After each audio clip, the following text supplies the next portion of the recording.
జై బీసీ, బీసీల ఐక్యత వర్ధిల్లాలి. ఏప్రిల్ 11వ తారీఖు రోజున ఉదయం 10 గంటల నుంచి మధ్యాహ్నం వరకు హైదరాబాద్ నందు కొత్తపేట్ జగ్జీవన్ రావు భవన్లో పులే జయంతి మరియు అంబేద్కర్ జయంతి, బీబీ మండల్ వర్ధంతిని నిర్వహించడం జరుగుతుంది. యావత్తు తెలంగాణలో ఉన్నటువంటి మా బీసీ సోదరులు, ఎస్సీ ఎస్టీ మైనార్టీ సోదరులందరూ ఈ కార్యక్రమానికి వేలాది మందిగా తరలివచ్చి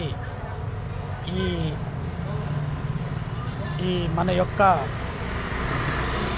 మహానీయుల స్ఫూర్తి ద్వారా మన యావత్తు తెలంగాణలో ఉన్నటువంటి బడుగు బలహీన వర్గాలకు మరియు ఎస్సీ ఎస్టీ మైనార్టీలకు దిక్సూచిగా, సిద్ధాంతకర్తగా మలిదశ బీసీ ఉద్యమంలో పోరాడుతున్నటువంటి వ్యక్తి, బీసీ ఇంటలెక్చువల్ ఫోరం రాష్ట్ర అధ్యక్షుడు, మాజీ ఐఏఎస్ చిరంజీవి సార్ గారు ఈ సభకు, ఈ జయంతి ఉత్సవాలకు, వర్ధంతి ఉత్సవాలకు ముఖ్య అతిథిగా రావడం జరుగుతుంది. కాబట్టి వేలాది మంది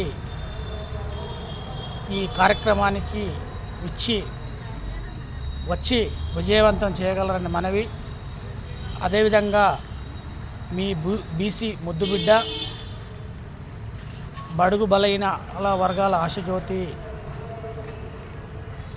బీసీ మలిదశ ఉద్యమంలో నిరంతరము బీసీల గురించి పోరాడుతున్నటువంటి వ్యక్తిగా తెలియజేస్తున్నది ఏమిటంటే, ఇటువంటి మహానీయుల చరిత్రను తెలుసుకోవాల్సిన సమయము ఆసన్నమైంది.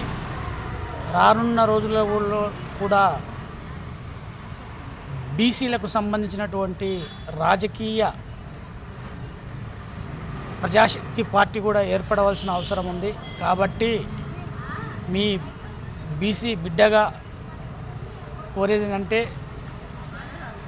నా యొక్క మన్నను మన్నించి అందరూ అధిక సంఖ్యలో పాల్గొని ఈ కార్యక్రమాన్ని విజయవంతం చేయగలరని కోరుచున్నాను. జై బీసీ, బీసీల ఐక్యత వర్ధిల్లాలి. శ్రీరాములు గౌడ్, బోయపల్లి. జై బీసీ.